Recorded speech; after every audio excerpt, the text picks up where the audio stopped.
Je m'appelle Christophe. J'ai 62 ans et je pensais avoir tout vu dans ma vie. Mais rien, absolument rien ne m'avait préparé à ce que j'allais découvrir ce soir de décembre. Vous savez, on dit toujours que Noël est le moment des retrouvailles, de la joie familiale, des rires autour de la table. Mais pour moi, ce Noël allait devenir le pire cauchemar de mon existence. En franchissant le seuil de ma propre maison, j'allais découvrir que certaines personnes sont capables de tout détruire pour obtenir ce qu'elles veulent. Et le plus terrifiant, c'était juste le début. Le taxi me dépose devant mon immeuble du 19e arrondissement. Il est 20 heures passées, et la fatigue du voyage pèse sur mes épaules. 3 semaines loin de chez moi, 3 semaines à travailler sur ce chantier à Marseille pour gagner un peu plus d'argent avant les fêtes. Mais ce soir, tout ça n'a plus d'importance.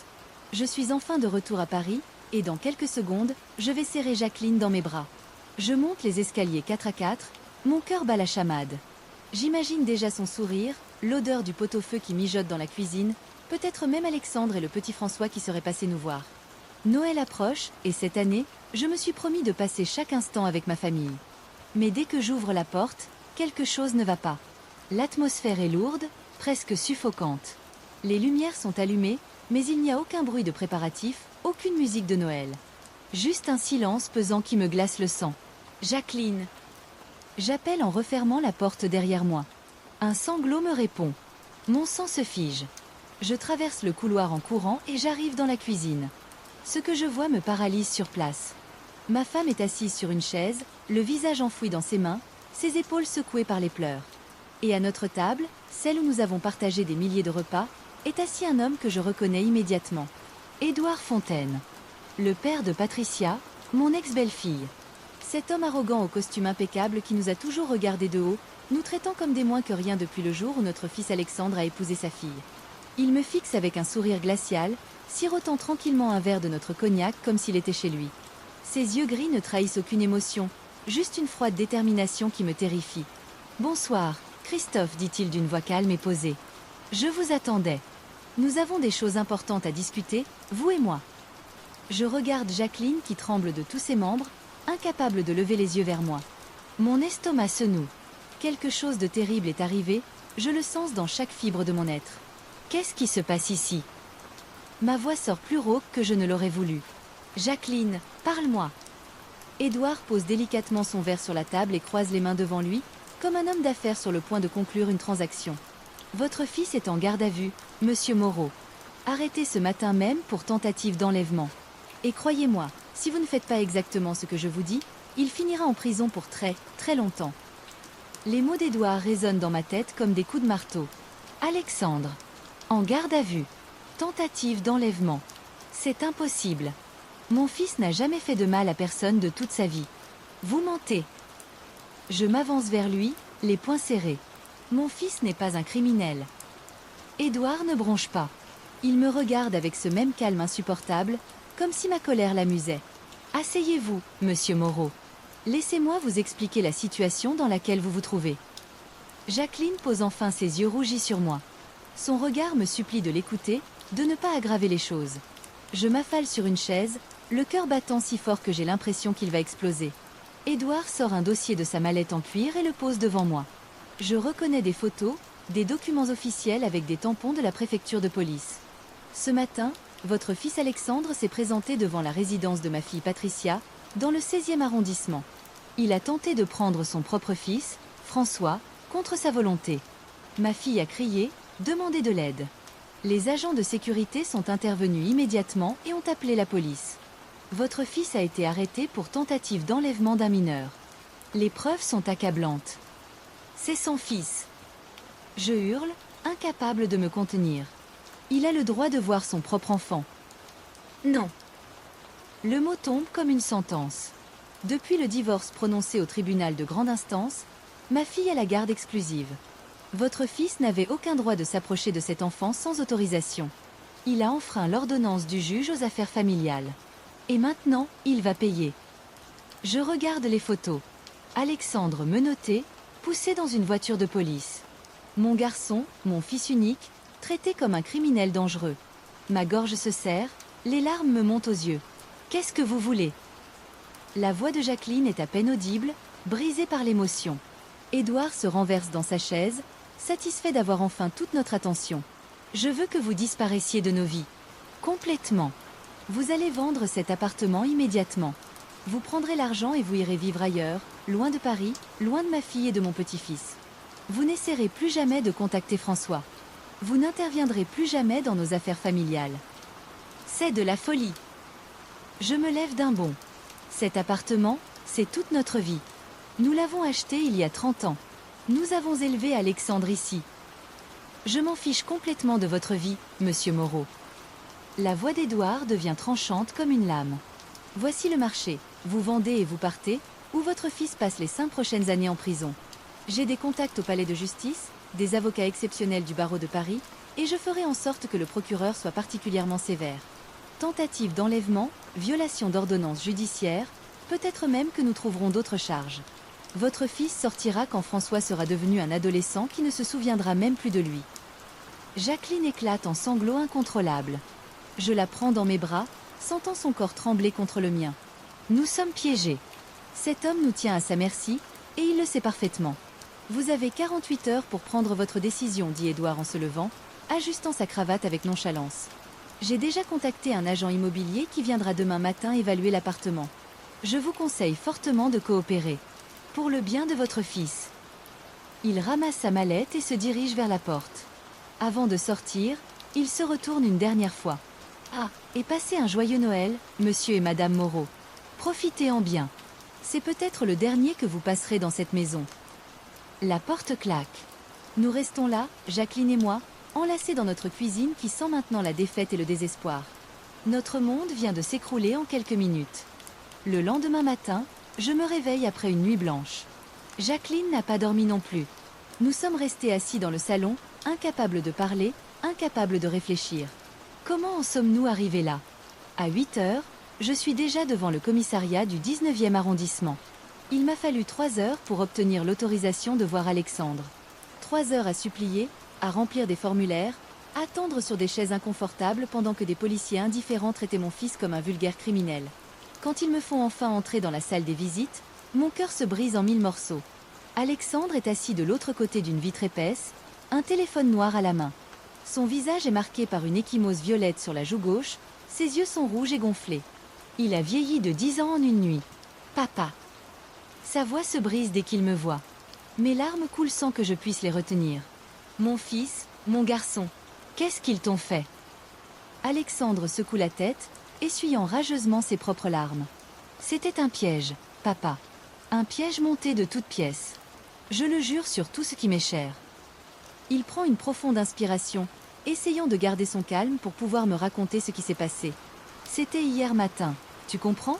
J'avais acheté un cadeau pour François. Juste un petit robot qu'il voulait depuis des mois. Je savais que Patricia ne me laisserait jamais le voir, mais je me suis dit que si je passais rapidement, si je déposais juste le cadeau avec un mot, que peut-être, juste peut-être, elle me laisserait au moins lui donner ça. Sa voix tremble de plus en plus. Je pose ma main sur la vitre, souhaitant pouvoir le toucher, le réconforter. Je suis arrivée devant la résidence du 16e. Tu sais, ce bel immeuble haussmannien avec le portail en fer forgé.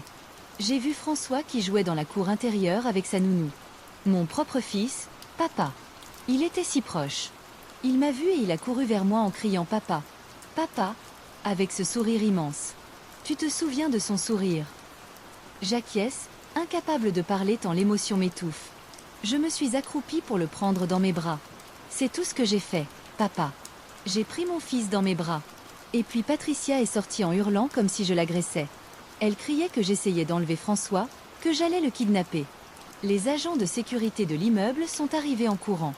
Ils m'ont plaqué au sol devant mon fils. François pleurait, il ne comprenait pas ce qui se passait. Il me suppliait de ne pas partir. Alexandre sanglote maintenant ouvertement, ses épaules secouées par des spasmes incontrôlables.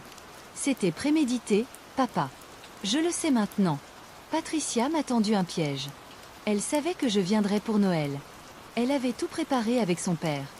Et maintenant, ils vont me prendre François pour toujours. Mon fils va grandir en pensant que son père est un monstre, un criminel qui a essayé de l'enlever. Je rentre à la maison le cœur en lambeaux. Jacqueline m'attend dans le salon, assise sur le canapé où nous avons bercé Alexandre quand il était bébé. Elle lève vers moi des yeux pleins d'espoir, mais je n'ai aucune bonne nouvelle à lui apporter. Il est innocent, je murmure en m'effondrant à côté d'elle. C'est un piège. Ils ont tout manigancé. Je le sais. Sa voix est à peine audible. Mais est-ce que ça change quelque chose? Est-ce qu'on peut faire quelque chose? Nous restons silencieux, sachant tous les deux la réponse. Édouard Fontaine a de l'argent, du pouvoir, des relations. Nous n'avons rien. Juste cet appartement de 75 mètres carrés dans un immeuble des années 80, et l'amour que nous portons à notre fils. À 9 heures pile, la sonnette retentit. Jacqueline sursaute comme si on lui avait tiré dessus. Je vais ouvrir, les jambes tremblantes. Un homme dans la quarantaine se tient sur le palier, costume gris, mallette en main, sourire professionnel et froid. Il ne se présente même pas, il entre directement. Monsieur Fontaine m'envoie pour l'évaluation. Voyons voir ce que vaut cet endroit.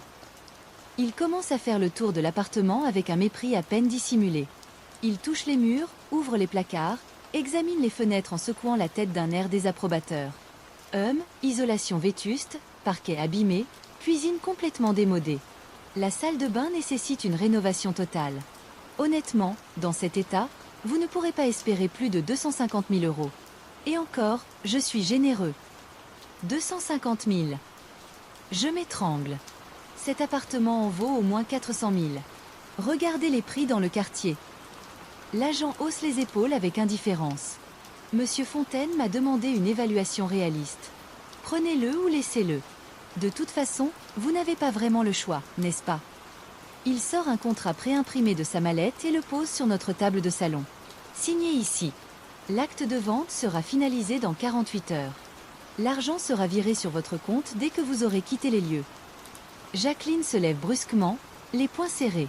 Sortez de chez nous. Sortez immédiatement. L'homme ramasse calmement ses affaires, sans se départir de son sourire condescendant. Vous avez jusqu'à demain soir pour signer. Après, Monsieur Fontaine retirera son offre et votre fils restera en prison. Bonne journée. Il part, nous laissant face à notre impuissance. Jacqueline s'effondre en larmes dans mes bras. Nous pleurons ensemble, comme nous n'avons jamais pleuré de notre vie. Les heures suivantes passent dans un brouillard. Nous ne parlons presque pas. Qu'y a-t-il à dire? Nous savons ce que nous devons faire. Alexandre est tout ce que nous avons. S'il reste en prison, s'il perd François, il ne s'en remettra jamais. Le soir même, nous commençons à faire des cartons. Chaque objet que nous emballons est un coup de poignard dans le cœur. Les photos de famille, les souvenirs de vacances, les dessins d'Alexandre enfant que Jacqueline gardait précieusement dans une boîte. 30 ans de vie ensemble, 30 ans de souvenirs, réduits à quelques cartons marrons. Jacqueline emballe la vaisselle que nous avons reçue pour notre mariage. Je démonte les étagères que j'avais construites moi-même quand Alexandre avait 10 ans. Chaque vis que je retire me rappelle le rire de mon fils, ses mains d'enfant qui me tendaient les outils, fiers de m'aider. Minuit passe. Nous continuons à travailler en silence. L'appartement se vide peu à peu, perdant son âme. Les murs nous révèlent des traces plus claires là où accrochaient les cadres. Les pièces résonnent maintenant de façon sinistre, comme si la maison elle-même pleurait notre départ. Au petit matin, épuisés, nous nous asseyons au milieu des cartons. Dehors, Paris s'éveille. Les gens vont au travail, font leurs courses de Noël, rient, vivent. Et nous perdons tout. Notre maison, notre dignité, notre avenir. Mais nous n'avons pas le choix. Pour sauver Alexandre, nous sommes prêts à tout sacrifier. Le lendemain après-midi, je suis dans notre chambre à coucher, en train d'emballer nos vêtements. Jacqueline est dans le salon, essayant de trier ce que nous garderons et ce que nous devrons jeter. Chaque décision est déchirante. Comment choisir quel souvenir mérite de nous suivre dans cette nouvelle vie que nous n'avons pas choisie? En ouvrant le tiroir du haut de mon armoire, ma main touche quelque chose en bois. Je le sors délicatement. C'est un petit cheval de bois que j'ai sculpté moi-même il y a 3 ans pour l'anniversaire de François. Il avait 4 ans à l'époque, et ses yeux s'étaient illuminés quand je lui avais offert. « Grand-père, c'est le plus beau cadeau du monde !» avait-il crié en sautant dans mes bras. Je caresse le bois lisse, sentant chaque courbe que j'ai façonnée avec amour durant des semaines. J'avais utilisé du bois de merisier, le même que mon propre père utilisait quand il me fabriquait des jouets dans son atelier. François avait joué avec ce cheval pendant des mois, lui inventant des aventures extraordinaires. Mais après le divorce, Patricia avait jeté tous les cadeaux que nous avions offerts à François. Elle voulait effacer toute trace de notre famille de la vie de son fils. J'avais retrouvé ce cheval dans une poubelle devant leur ancien appartement. Je l'avais ramené chez nous, incapable de le laisser disparaître. Les larmes coulent sur mes joues. François a maintenant 7 ans. Se souvient-il seulement de ce jouet? Se souvient-il de moi, de ces après-midi dans mon atelier où il me regardait travailler le bois? Une idée traverse soudainement mon esprit. Je ne peux pas partir sans que François sache que nous pensons à lui. Je ne peux pas le laisser croire que nous l'abandonnons. Il faut que ce cheval lui parvienne, d'une manière ou d'une autre. Jacqueline. J'appelle ma femme en sortant de la chambre, le cheval serré contre mon cœur. Elle arrive, les yeux encore rouges de larmes. Regarde ce que j'ai trouvé. Elle reconnaît immédiatement le jouet et porte ses mains à sa bouche. Oh mon Dieu! Le petit cheval. Tu l'avais gardé? Je n'ai pas pu m'en séparer. Et maintenant, je pense que nous devons trouver un moyen de le donner à François. Il faut qu'il sache que nous ne l'oublions pas. Jacqueline secoue la tête, paniquée. Christophe, non. Édouard a dit que nous ne devions plus jamais essayer de contacter François. Si nous faisons ça, Alexandre restera en prison. Je ne parle pas d'aller le voir nous-mêmes. Mais Madame Béatrice, tu te souviens de Madame Béatrice? Le visage de Jacqueline s'illumine légèrement. Madame Béatrice Dubois, l'ancienne nounou de François. Une femme douce et gentille d'une 50aine d'années qui adorait notre petit-fils comme s'il était son propre enfant.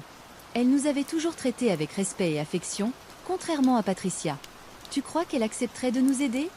Demande Jacqueline avec un espoir fragile dans la voix. Je ne sais pas. Mais c'est notre seule chance. Elle habite toujours rue des Pyrénées, dans le 20e. Je pourrais passer la voir, discrètement. Juste pour lui demander de donner ce cheval à François. C'est tout. Rien de plus. Jacqueline hésite, pesant les risques. Puis elle regarde le cheval de bois et hoche la tête. Vas-y. Mais sois prudent. Ne reste pas longtemps. Et surtout, ne te fais pas repérer. 1 heure plus tard, je descends du métro à la station Pyrénées. Il fait froid, un vent glacial souffle sur Paris. Les décorations de Noël brillent dans les vitrines, se moquant cruellement de ma situation. Des familles heureuses font leurs achats, des enfants rient, excités par les fêtes qui approchent. Je marche jusqu'au petit immeuble en briques rouges où habite Madame Béatrice. Je sonne à l'interphone. Pas de réponse. Je sonne encore. Toujours rien. Mon cœur se serre. Et si elle n'était pas là? Et si elle avait déménagé? Je suis sur le point de repartir quand j'entends des pas dans l'escalier. La porte s'entr'ouvre. C'est elle. Mais elle a changé. Son visage est pâle, amaigri, ses yeux sont cernés. Monsieur Moreau. Elle semble surprise, presque effrayée de me voir. Madame Béatrice, pardon de vous déranger. Je sais que c'est risqué pour vous, mais j'ai besoin de votre aide. C'est pour François. Elle jette un regard nerveux dans la rue, puis ouvre rapidement la porte. Entrez, vite. L'appartement de Madame Béatrice est petit et sombre. Les volets sont à moitié fermés. Je remarque immédiatement des cartons empilés dans un coin, exactement comme chez nous. Elle aussi est en train de déménager? Asseyez-vous, me dit-elle d'une voix fatiguée. Je vais faire du café. Ce n'est pas nécessaire, je ne veux pas vous déranger longtemps. Je voulais juste vous demander. Non, restez. J'ai besoin de vous parler aussi. Elle disparaît dans la cuisine. J'attends, mal à l'aise, le cheval de bois serré dans mes mains. Quelques minutes plus tard, elle revient avec 2 tasses de café fumant. Elle s'assoit en face de moi et je vois qu'elle a les larmes aux yeux. Madame Béatrice, qu'est-ce qui se passe? Patricia m'a licenciée. Il y a 3 jours. Sans préavis, sans explication. Après 8 ans à m'occuper de François comme de mon propre fils. 8 ans, Monsieur Moreau. Et elle m'a jetée comme une vieille chaussette. Sa voix se brise. Elle boit une gorgée de café pour se donner contenance. Je suis désolée. Je ne savais pas. Comment auriez-vous pu savoir? Après ce qui s'est passé avec Alexandre, j'imagine que vous avez vos propres problèmes. D'ailleurs, c'est pour ça que vous êtes là, n'est-ce pas? Pour François. Je hoche la tête et lui montre le cheval de bois. J'ai sculpté ça pour lui il y a quelques années. Nous devons quitter Paris. Édouard Fontaine nous y oblige. Mais je ne peux pas partir sans que François sache que nous pensons à lui. Je me demandais si vous accepteriez de lui donner ce cadeau. En secret, bien sûr. Madame Béatrice prend délicatement le cheval entre ses mains, caressant le bois avec tendresse. C'est magnifique. Je me souviens quand vous le lui aviez offert. Il dormait avec ce cheval tous les soirs. Elle me regarde, les yeux pleins de tristesse. Mais Monsieur Moreau, je ne peux pas. Je n'ai plus accès à François. Patricia a changé tous les codes, elle a dit au gardien de l'immeuble de ne plus me laisser entrer. Je suis bannie, exactement comme vous. Mon dernier espoir s'effondre. Je baisse la tête, sentant les larmes monter. Alors c'est fini. Nous ne pourrons même pas lui dire au revoir. Attendez. Madame Béatrice se lève brusquement. Il y a quelque chose que vous devez voir. Quelque chose d'important. Elle va dans sa chambre et revient avec une enveloppe froissée qu'elle pose sur la table devant moi. Le jour où Patricia m'a licenciée, elle a jeté beaucoup de choses à la poubelle. Des papiers, des documents. J'étais tellement en colère, tellement blessée, que j'ai voulu voir ce qu'elle jetait. Je ne sais pas pourquoi. Peut-être pour comprendre pourquoi elle me renvoyait si soudainement. Elle sort un document de l'enveloppe. C'est un billet d'avion. Je le prends, mes mains tremblent. Air France. Paris, New York. Départ le 24 décembre à 18 h. Passager, Patricia Fontaine. Je lève les yeux vers Madame Béatrice, confus. Je ne comprends pas. Elle part à New York pour Noël. Regardez bien, Monsieur Moreau. Un seul billet. Un seul nom. Pas de François. Mon sang se glace. Je relis le document, encore et encore, comme si les mots allaient changer. Mais où est François? Elle ne peut pas le laisser seul. Madame Béatrice sort un autre papier, cette fois une réservation d'hôtel. Hôtel Plaza Athénée, New York. Chambre simple pour une personne. Séjour de 3 mois, jusqu'à fin mars. Elle n'a réservé qu'une chambre, Monsieur Moreau. Une chambre pour elle seule. Les pièces du puzzle commencent à s'assembler dans mon esprit, créant une image terrifiante. Elle va abandonner François. Elle va partir à New York et laisser son fils. C'est exactement ce que je pense. Et il y a plus. Elle me tend encore un document. Cette fois, c'est un échange d'emails imprimés. Je lis, incrédule. De Patricia Fontaine. À Marc Beaumont. Objet, enfin libre. Marc, mon amour, tout est arrangé. Je serai à New York le 24 au soir. Mon père s'occupera de François pendant mon absence. Dans quelques mois, je demanderai officiellement à mon père d'avoir la garde. Je dirai que je suis malade, dépressive, que je ne peux pas m'occuper de l'enfant. Mon père sera ravi, il a toujours voulu contrôler François de toute façon. Et nous serons enfin ensemble, libres de vivre notre vie sans ce fardeau. Je ne peux pas respirer.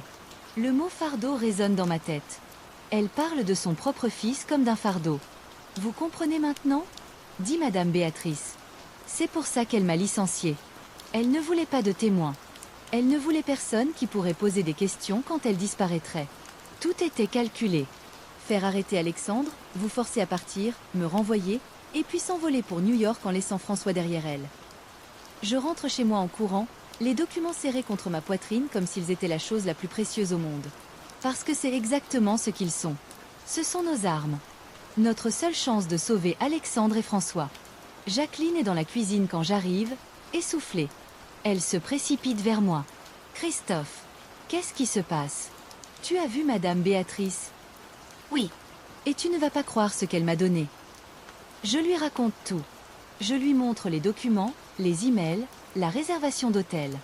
À mesure que je parle, je vois l'horreur se peindre sur le visage de ma femme, suivie par quelque chose que je n'ai pas vu depuis des jours, de l'espoir. Mon Dieu, elle allait vraiment abandonner son fils, son propre enfant.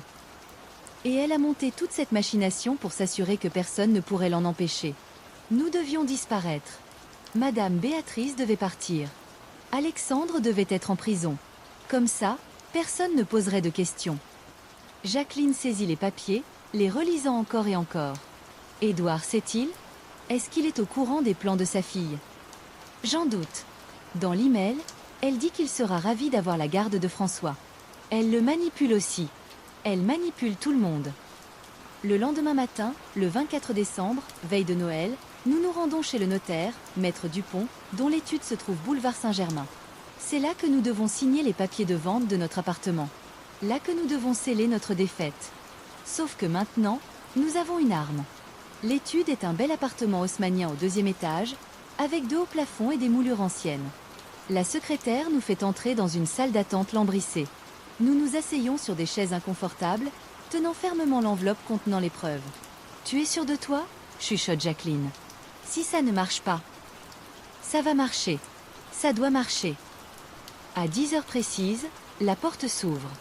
Maître Dupont, un homme d'une 60aine d'années aux cheveux gris et aux lunettes fines, nous invite à entrer dans son bureau. Édouard est déjà là, assis dans un fauteuil en cuir, l'air satisfait. Patricia est à côté de lui, consultant nerveusement sa montre. Elle porte un tailleur élégant et a une valise à ses pieds. Elle est prête à partir pour l'aéroport dès que nous aurons signé. Ah, les Moreau. Ponctuel, c'est bien. Édouard nous regarde avec son sourire condescendant habituel. Asseyez-vous. Plus vite nous en aurons fini, mieux ce sera pour tout le monde. Maître Dupont s'installe derrière son imposant bureau en acajou et ouvre un dossier. Bien. Nous sommes ici pour la vente de l'appartement situé au 47 rue de Belleville, dans le 19e arrondissement. Les acheteurs, représentés par Monsieur Fontaine, ont proposé la somme de 250 000 euros. Monsieur et Madame Moreau, êtes-vous d'accord avec ces termes? Je ne réponds pas immédiatement. Je regarde Patricia qui tape du pied, visiblement impatiente. Elle doit prendre son avion dans quelques heures. Chaque minute compte pour elle. Monsieur Moreau, insiste le notaire. Votre réponse. J'ai une question d'abord. Ma voix est calme, mais je sens mon cœur battre à tout rompre. Édouard fronce les sourcils. Quelle question? Nous avons un accord. Signez les papiers. C'est une question pour Patricia. Je me tourne vers elle.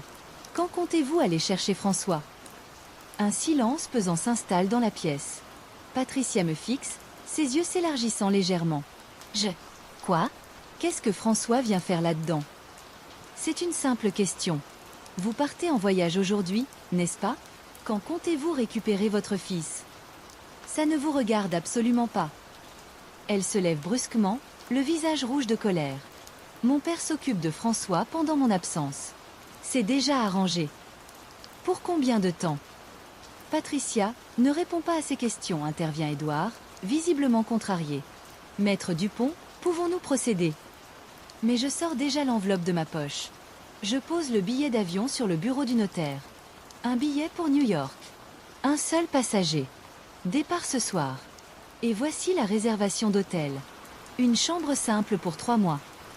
Le visage de Patricia devient blanc comme un linge. Édouard se penche pour regarder les documents, confus.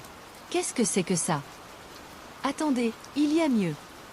Je sors les emails imprimés. Voici la correspondance de votre fille avec un certain Marc Beaumont. Je pense que vous devriez lire, Monsieur Fontaine. Surtout le passage où elle parle de François comme d'un fardeau dont elle veut se débarrasser. Édouard saisit les papiers d'une main tremblante. Je vois ses yeux parcourir les lignes, encore et encore. Son visage passe du blanc au rouge, puis au pourpre. Ses mâchoires se serrent. Une veine bat furieusement sur sa tempe. Patricia. Sa voix est dangereusement basse. Qu'est-ce que c'est que cette histoire? Papa, je peux t'expliquer. Ce n'est pas ce que tu crois. Tu allais abandonner mon petit-fils? Il se lève brusquement, sa chaise tombant derrière lui. Tu allais partir à New York et laisser François? Pour retrouver un homme.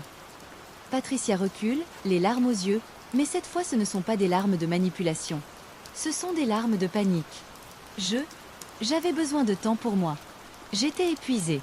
Être mère célibataire, c'est difficile, tu ne comprends pas. Ne me mens pas, hurle Édouard, sa voix résonnant dans tout le bureau. J'ai lu ton email. Enfin libre. Sans ce fardeau. Tu parles de ton propre fils. Maître Dupont, visiblement mal à l'aise, essaie d'intervenir. Messieurs, madame, peut-être devrions-nous. Taisez-vous, coupe Édouard. Il se tourne vers moi, ses yeux pleins d'une rage que je ne lui avais jamais vue. D'où tenez-vous ces documents? Madame Béatrice, la nounou que votre fille a licenciée. Elle les a trouvés dans la poubelle. Patricia voulait effacer toutes les preuves, mais elle n'a pas été assez prudente. Édouard se tourne à nouveau vers sa fille. Tu as licencié Béatrice pour qu'elle ne pose pas de questions. Tu as fait arrêter Alexandre pour qu'il ne puisse pas voir François. Tu nous as fait croire qu'il était dangereux, qu'il voulait enlever son fils. Et tout ça pourquoi? Pour pouvoir t'enfuir à New York sans que personne ne te retienne. Patricia essaie de s'approcher de son père, les mains tendues. Papa, s'il te plaît, écoute-moi. J'aime François, bien sûr que je l'aime, mais j'ai aussi droit à ma propre vie. J'ai 32 ans. Je ne peux pas passer le reste de mon existence à m'occuper d'un enfant que je n'ai jamais vraiment voulu. Le silence qui suit ces mots est assourdissant. Même Patricia semble réaliser qu'elle vient d'aller trop loin. Édouard la regarde comme s'il la voyait pour la première fois, comme s'il découvrait un monstre là où il pensait connaître sa fille.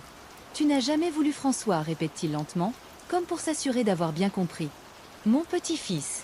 Le seul petit enfant que j'aurai jamais. Tu ne l'as jamais voulu. Ce n'est pas ce que j'ai voulu dire. Si. C'est exactement ce que tu as voulu dire. Édouard se tourne vers moi et Jacqueline. Sa voix est différente maintenant, brisée. Je vous dois des excuses, monsieur et madame Moreau. Des excuses profondes et sincères. Je n'en crois pas mes oreilles. Jacqueline serre ma main si fort que j'ai mal. J'ai cru ma fille. J'ai cru qu'Alexandre était dangereux, qu'il voulait faire du mal à François. Elle a pleuré, elle a menti, et je l'ai cru parce que c'est ma fille. Mais je me suis trompée. Terriblement trompée. Il se rassoit lourdement, soudain vieilli de 10 ans. Maître Dupont, il n'y aura pas de vente aujourd'hui. Annulez tout. Les Moreau gardent leur appartement. Papa, non. On avait un accord. Il n'y a plus d'accord, rugit Édouard. Et il n'y aura plus jamais d'accord avec toi. Tu as menti, tu as manipulé, tu as utilisé ton propre fils comme un pion dans tes jeux égoïstes. Il sort son téléphone portable et compose un numéro. Maître Renaud ? C'est Édouard Fontaine. Je voudrais que vous retiriez immédiatement la plainte contre Alexandre Moreau. Oui, immédiatement. Je m'en fiche du délai, trouvez un moyen. Contactez le procureur, faites ce qu'il faut. Je veux qu'il soit libéré aujourd'hui. Patricia s'effondre sur sa chaise, le visage dans les mains. Toute sa superbe s'est envolée. Elle n'est plus qu'une femme qui vient de perdre tout ce qu'elle pensait contrôler. Édouard raccroche et me regarde. Alexandre sera libre dans quelques heures. Je m'assurerai personnellement qu'aucune charge ne soit retenue contre lui. Et pour la garde de François. Il marque une pause, sa voix se brisant légèrement. Je pense qu'il est temps que mon petit-fils grandisse avec des gens qu'il aime vraiment. Son père. Ses grands-parents. Les larmes coulent librement sur mes joues maintenant. Jacqueline sanglote à côté de moi. Merci, je murmure. Merci infiniment. Édouard hoche la tête, puis se lève et se dirige vers la sortie. Avant de partir, il se tourne une dernière fois vers Patricia. Tu vas partir à New York si tu veux. Mais tu ne reverras François que quand tu seras prête à être une vraie mère. Si ce jour arrive. Et en attendant, je m'assurerai qu'il grandisse entouré de gens qui le considèrent comme une bénédiction, pas comme un fardeau. Il sort, nous laissant dans le bureau du notaire avec Patricia qui pleure et Maître Dupont qui ne sait plus où se mettre. Jacqueline et moi nous levons. Nous n'avons plus rien à faire ici. En sortant dans la rue, le soleil de décembre nous éblouit. Malgré le froid, malgré tout ce que nous venons de vivre, je sens une chaleur immense dans ma poitrine. Nous avons gagné. Contre toute attente, nous avons gagné. Nous sortons du cabinet du notaire comme des somnambules qui viennent de se réveiller d'un long cauchemar.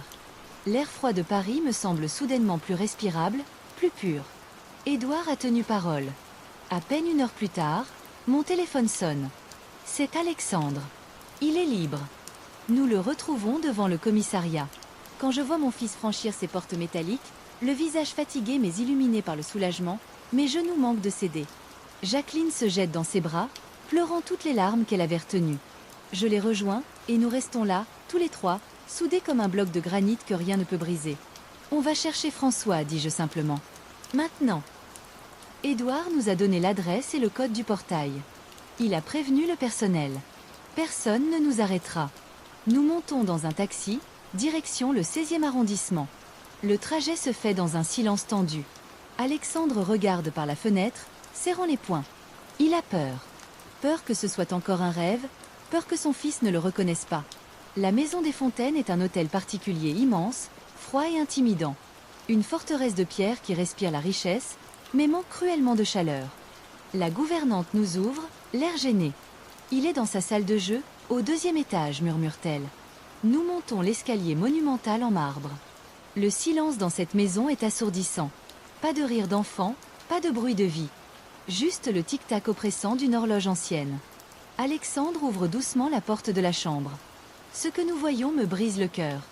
François est assis au milieu d'une pièce remplie de jouets hors de prix. Il y a des voitures électriques, des trains géants, des montagnes de peluches. Mais il est seul. Terriblement seul. Il est assis par terre, tournant le dos à la porte, tenant quelque chose de petit contre lui. « François » appelle doucement Alexandre. Le petit garçon se fige. Il se retourne lentement, comme s'il n'osait pas y croire. Quand il voit son père, ses yeux s'écarquillent. Le jouet qu'il tenait tombe de ses mains. C'est le petit cheval de bois que j'avais sculpté. Il l'avait gardé caché tout ce temps. Papa! Le cri est viscéral. François se relève et court. Alexandre tombe à genoux et accueille son fils dans ses bras. L'impact de leur corps qui se retrouve résonne comme une victoire. Je vois les épaules d'Alexandre trembler, j'entends les sanglots étouffés de François enfouis dans le cou de son père. Je croyais que tu ne viendrais plus, pleure l'enfant. Maman a dit que tu étais parti pour toujours. Jamais, murmure Alexandre en caressant les cheveux de son fils. Je ne partirai plus jamais. Je te le promets. Jacqueline et moi restons sur le seuil, nous tenant la main, les larmes coulant silencieusement sur nos joues. Nous regardons autour de nous. Cette chambre est une cage dorée. Tout ce luxe, tout cet argent, pour un enfant qui ne demandait qu'une seule chose, l'amour de son père. On rentre à la maison, bonhomme, dit Alexandre en se relevant, soulevant François sans effort. Mes jouets ? Demande timidement François en regardant les montagnes de plastique coûteux. Alexandre regarde son fils droit dans les yeux. On prend juste l'essentiel. On prend le cheval de bois. François sourit, ramasse le petit cheval sculpté et enfouit sa tête dans l'épaule de son père. Nous quittons cette maison glaciale sans un regard en arrière, laissant derrière nous la richesse vide des fontaines pour retrouver notre vraie richesse. L'histoire touche à sa fin, mais la conclusion est la partie la plus importante. Si vous êtes ému par ces retrouvailles, mettez un j'aime maintenant et dites-moi en commentaire. Pensez-vous que l'argent peut remplacer l'amour d'un parent ? Nous sommes le 24 décembre au soir. De retour dans notre appartement du 19e arrondissement. L'endroit ressemble à un champ de bataille. Il y a des cartons partout, empilés dans le couloir, dans le salon, contre les murs. Nous n'avons pas eu le temps de tout déballer, et franchement, nous nous en fichons. Parce que ce soir, l'appartement est rempli de quelque chose qui manquait cruellement dans le manoir du 16e, de la vie. Jacqueline a improvisé un repas de Noël avec ce qu'elle a trouvé. Pas de foie gras, pas de caviar, pas de champagne millésimé. Juste un poulet rôti, des pommes de terre sautées, et une bûche au chocolat achetée à la boulangerie du coin. Nous mangeons sur la table du salon, assis sur des chaises pliantes ou même sur des cartons solides, car nos meubles sont encore démontés. Et pourtant, je n'ai jamais vu ma famille aussi heureuse. François rit aux éclats, la bouche barbouillée de chocolat. Il est assis sur les genoux d'Alexandre et refuse de le lâcher, même pour une seconde. Alexandre a l'air fatigué, ses ecchymoses sont encore visibles, mais son regard brille d'une paix que je ne lui avais plus vue depuis des années. Au milieu du repas, je tape doucement sur mon verre pour demander le silence. J'ai une annonce à faire, dis-je en regardant ces visages que j'aime tant. Tout le monde se tourne vers moi. Jacqueline me sourit, elle se doute peut-être de ce que je vais dire. Ces dernières semaines m'ont fait réaliser quelque chose, je commence, la gorge serrée par l'émotion. J'ai passé ma vie à courir après les chantiers, à partir loin, à Marseille, à Lyon, pour gagner un peu plus, pour assurer notre avenir. Je pensais que c'était ça, être un bon père et un bon mari. Apporter de l'argent. Je regarde François qui joue avec le ruban d'un cadeau. Mais j'ai failli tout perdre. J'ai failli perdre ma maison, mon fils, mon petit-fils. Et j'ai compris que le temps que je passe loin de vous est du temps perdu à jamais. Alors, c'est fini. Alexandre lève un sourcil, surpris. Fini. Oui. J'ai appelé mon patron ce matin. Je ne prends plus de déplacement. Je reste à Paris. Je vais prendre ma retraite plus tôt que prévu, et je ferai des petits travaux de menuiserie dans le quartier pour arrondir les fins de mois. Je veux voir mon petit-fils grandir. Je veux être là tous les soirs pour dîner avec ma femme. Jacqueline se lève et vient m'embrasser, les larmes aux yeux. C'est le plus beau cadeau que tu pouvais nous faire, Christophe. Alexandre se lève aussi, un verre de jus d'orange à la main. Et moi aussi, j'ai une nouvelle. Avec le casier judiciaire vierge et les recommandations d'Édouard qui essaie de se racheter, j'ai décroché un entretien pour janvier. Un poste d'ingénieur ici, à 10 minutes d'ici. On va pouvoir recommencer. Vraiment. Nous trinquons, les verres s'entrechoquent dans la petite pièce encombrée. Dehors, la neige commence à tomber sur Paris, recouvrant les toits gris d'un manteau blanc immaculé. En regardant ma famille, je réalise que Patricia avait tout faux. Elle pensait que le bonheur se trouvait dans un billet d'avion pour New York, dans la liberté de n'avoir aucune responsabilité. Elle est partie seule, laissant derrière elle le seul trésor qui avait vraiment de la valeur. Nous n'avons pas de millions sur notre compte en banque. Notre appartement est vieux, nos meubles sont dans des cartons, et l'avenir est incertain. Mais en regardant François s'endormir paisiblement dans les bras de son père, je sais que nous sommes les plus riches du monde. La vérité finit toujours par éclater, et l'amour, le vrai, celui qui se bat, finit toujours par gagner. Merci d'avoir suivi notre histoire. Si elle vous a touché, ne partez pas tout de suite. J'ai deux autres histoires incroyables qui s'affichent à l'écran en ce moment même. L'une parle d'une mère qui retrouve sa fille après 20 ans, et l'autre va vous bouleverser. Cliquez sur l'une des deux vidéos maintenant, et on se retrouve tout de suite de l'autre côté.